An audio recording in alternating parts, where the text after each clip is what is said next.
नारद जी का शिव तीर्थों में भ्रमण, शिवगणों को शापोद्धार की बात बताना तथा ब्रह्मलोक में जाकर ब्रह्मा जी से शिव तत्व के विषय में प्रश्न करना। सूत जी कहते हैं, महर्षियों, भगवान श्री हरि के अंतर्धान हो जाने पर मुनिश्रेष्ठ नारद शिवलिंगों का भक्तिपूर्वक दर्शन करते हुए पृथ्वी पर विचरने लगे। ब्राह्मणों, भूमंडल पर घूम फिरकर उन्होंने भोग और मोक्ष देने वाले बहुत से शिवलिंगों का प्रेम पूर्वक दर्शन किया। दिव्यदर्शी नारद जी भूतल के तीर्थों में विचर रहे हैं और इस समय उनका चित्त शुद्ध है।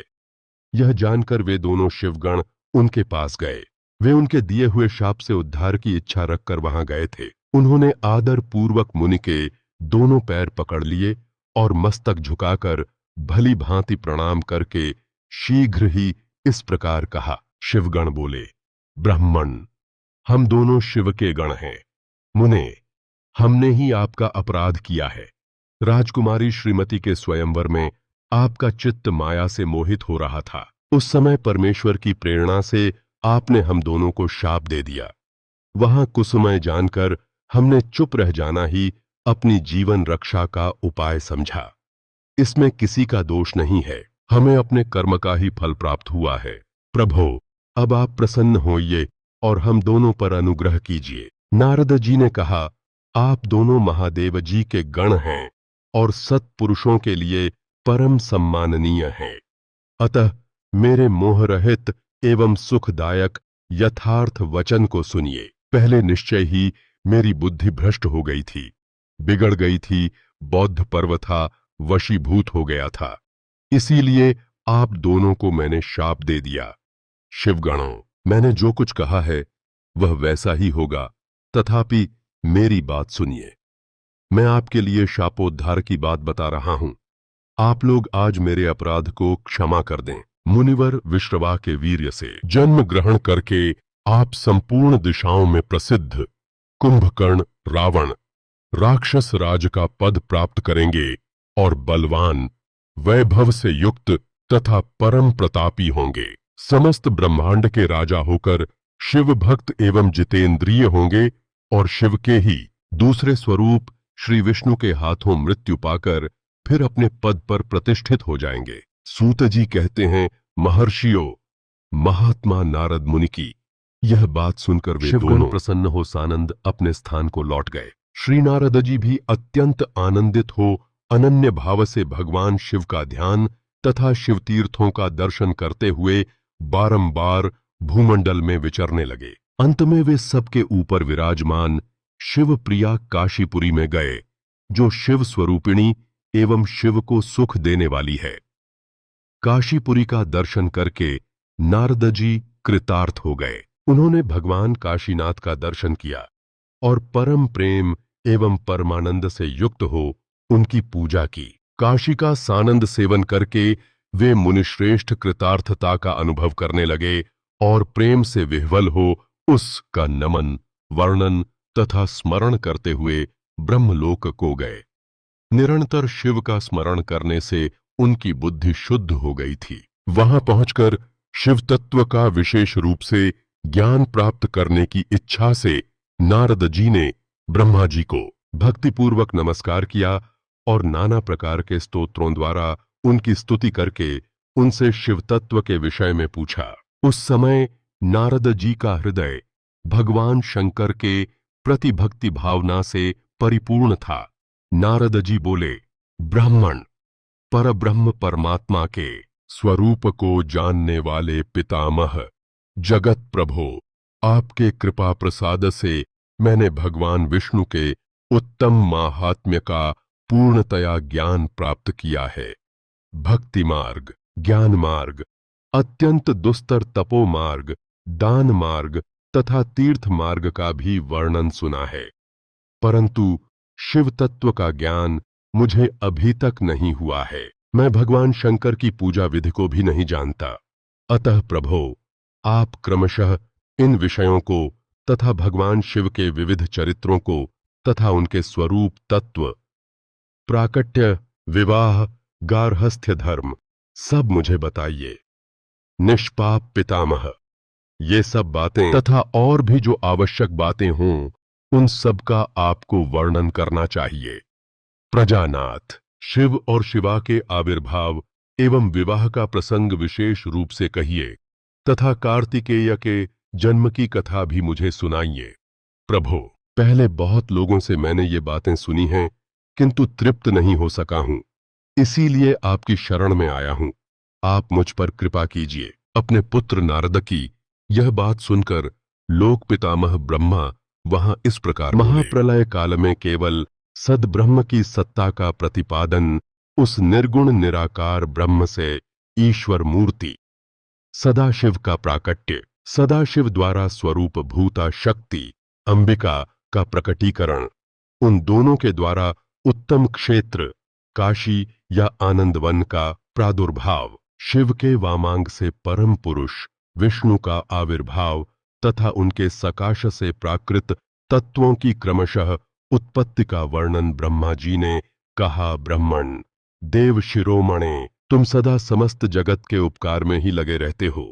तुमने लोगों के हित की कामना से यह बहुत उत्तम बात पूछी है, आगे जिसके सुनने से संपूर्ण लोकों के समस्त पापों का क्षय हो जाता है। उस अनामय शिव तत्व का मैं तुमसे वर्णन करता हूँ। शिव तत्व का स्वरूप बड़ा ही उत्कृष्ट और अद्भुत है। जिस समय समस्त चराचर जगत नष्ट हो गया था, सर्वत्र केवल अंधकार ही अंधकार था। न सूर्य दिखाई देते थे, न चंद्रमा, अन्यान्य ग्रहों और नक्षत्रों का भी पता नहीं था। न दिन होता था न रात। अग्नि, पृथ्वी, वायु और जल की भी सत्ता नहीं थी। प्रधान तत्व अव्याकृत प्रकृति से रहित सूना आकाश मात्र शेष था। दूसरे किसी तेज की उपलब्धि नहीं होती थी। अदृष्ट आदि का भी अस्तित्व नहीं था। शब्द और स्पर्श भी साथ छोड़ चुके थे। गंध और रूप की भी अभिव्यक्ति नहीं होती थी। रस का भी अभाव हो गया था। दिशाओं का भी भान नहीं होता था। इस प्रकार सब ओर निरंतर सूची भेद्य घोर अंधकार फैला हुआ था। उस समय तत्सजो सत्य सुना जाता है, श्रुति में एकमात्र वही शेष था।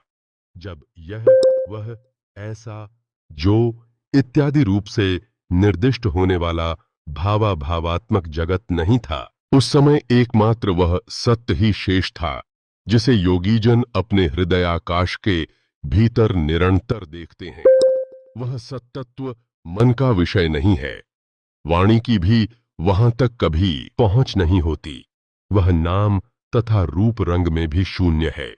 वह न स्थूल है, न कृश, न हस्व है, न दीर्घ तथा न लघु है, न गुरु। उसमें ह्रास श्रुति भी न कभी वृद्धि होती है, न उसके विषय में चकित भाव से है इतना ही कहती है, अर्थात उसकी सत्ता मात्र का ही निरूपण कर पाती है। उसका कोई विशेष विवरण देने में असमर्थ हो जाती है।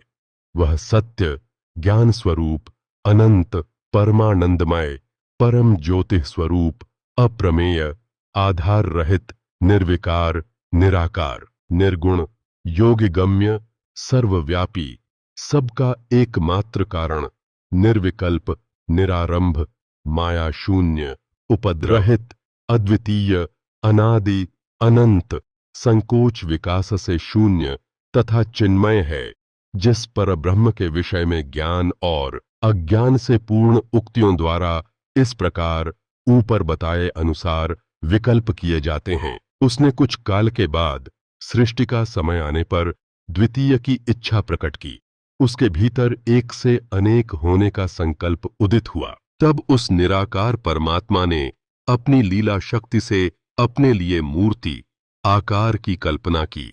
वह मूर्ति संपूर्ण ऐश्वर्य गुणों से संपन्न, सर्वज्ञानमयी, शुभ स्वरूपा, सर्वव्यापिनी, सर्वरूपा, सर्वदर्शिनी, सर्वकारिणी, सबकी एकमात्र वंदनीया, सर्वाद्या, सब कुछ देने वाली और संपूर्ण संस्कृतियों का केंद्र थी। उस शुद्ध रूपिणी ईश्वर मूर्ति की कल्पना करके वाजाद्वितीय, अनादि अनंत, सर्वप्रकाशक, चिन्मय, सर्वव्यापी और अविनाशी परब्रह्म अंतर्हित हो गया। जो मूर्ति रहित परम ब्रह्म है, उसी की मूर्ति, चिन्मय आकार, भगवान सदाशिव हैं अर्वाचीन और प्राचीन विद्वान। उन्हीं को ईश्वर कहते हैं।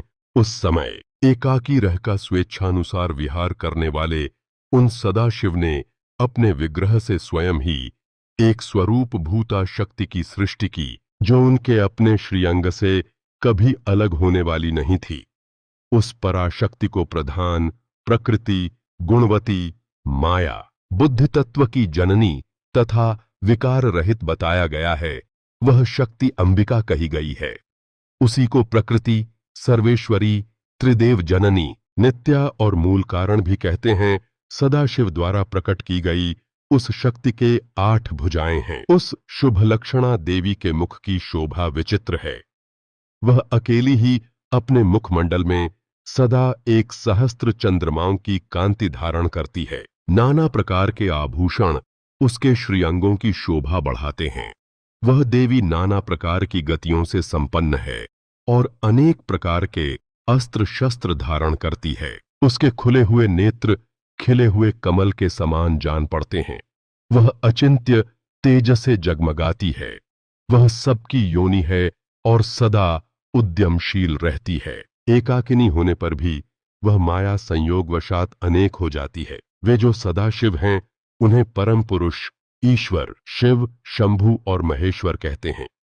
वे अपने मस्तक पर आकाश गंगा को धारण करते हैं। उनके भाल देश में चंद्रमा शोभा पाते हैं। उनके 5 मुख हैं और प्रत्येक मुख में 3-3 नेत्र हैं। उनका चित्त सदा प्रसन्न रहता है। वे 10 भुजाओं से युक्त और त्रिशूलधारी हैं। उनके श्रीअंगों की प्रभा कर्पूर के समान श्वेत गौर है। वे अपने सारे अंगों में भस्म रमाए रहते हैं। उन काल रूपी ब्रह्म ने एक ही समय शक्ति के नाथ शिवलोक नामक क्षेत्र का निर्माण किया था। उस उत्तम क्षेत्र को ही काशी कहते हैं। वह परम निर्वाण या मोक्ष का स्थान है जो सबके ऊपर विराजमान है। वे प्रिया प्रियतम रूप शक्ति और शिव जो परमानंद स्वरूप हैं, उस मनोरम क्षेत्र में नित्य निवास करते हैं। काशीपुरी परमानंद रूपिणी है। मुने, शिव और शिवा ने प्रलय काल में भी कभी उस क्षेत्र को अपने सान्निध्य से मुक्त नहीं किया है, इसलिए उसे विद्वान पुरुष क्षेत्र के नाम से भी जानते हैं। वह क्षेत्र आनंद का हेतु है, इसलिए पिनाकधारी शिव ने पहले उसका नाम आनंद वन रखा था। उसके बाद वह अविमुक्त के नाम से प्रसिद्ध हुआ। देवर्षे, एक समय उस आनंद वन में रमण करते हुए शिवा और शिव के मन में यह इच्छा हुई कि किसी दूसरे पुरुष की भी सृष्टि करनी चाहिए, जिस पर यह सृष्टि संचालन का महान भार रखकर हम दोनों केवल काशी में रहकर इच्छानुसार विचरें और निर्वाण धारण करें। वही पुरुष हमारे अनुग्रह से सदा सबकी सृष्टि करे, पालन करे और वही अंत में सबका संहार करे। यह चित्त एक समुद्र के समान है। इसमें चिंता की उत्ताल तरंगें उठ उठकर इसे चंचल बनाए रहती हैं। इसमें सत्व गुण रूपी रत्ने, तमोगुण रूपी ग्राह और रजोगुण रूपी मूंगे भरे हुए हैं। इस विशाल चित्त समुद्र को संकुचित करके हम दोनों उस पुरुष के प्रसाद से आनंद कानन काशी में सुखपूर्वक निवास करें। यह आनंद वन वह स्थान है जहां हमारी मनोवृत्ति सब ओर से सिमटकर इसी में लगी हुई है तथा जिसके बाहर का जगत चिंता से आतुर प्रतीत होता है। ऐसा निश्चय करके शक्ति सहित सर्वव्यापी परमेश्वर शिव ने अपने वाम भाग के 10वें अंग पर अमृत मल दिया। फिर तो वहां से एक पुरुष प्रकट हुआ जो तीनों लोकों में सबसे अधिक सुंदर था। वह शांत था, न उसमें सत्व गुण की अधिकता थी तथा वह वे गंभीरता का थी। उसकी कांति इंद्रनील मणि के समान श्याम थी। उसके अंग अंग से दिव्य शोभा छिटक रही थी और नेत्र प्रफुल्ल कमल के समान शोभा पा रहे थे। श्रीअंगों पर सुवर्ण की सी कांति वाले 2 सुंदर रेशमी पीतांबर शोभा दे रहे थे। किसी से भी पराजित न होने वाला वह वीर पुरुष अपने प्रचंड भुजदंडों से सुशोभित हो रहा था। तदनंतर उस पुरुष ने परमेश्वर शिव को प्रणाम करके कहा, स्वामिन, मेरे नाम निश्चित कीजिए और काम बताइए।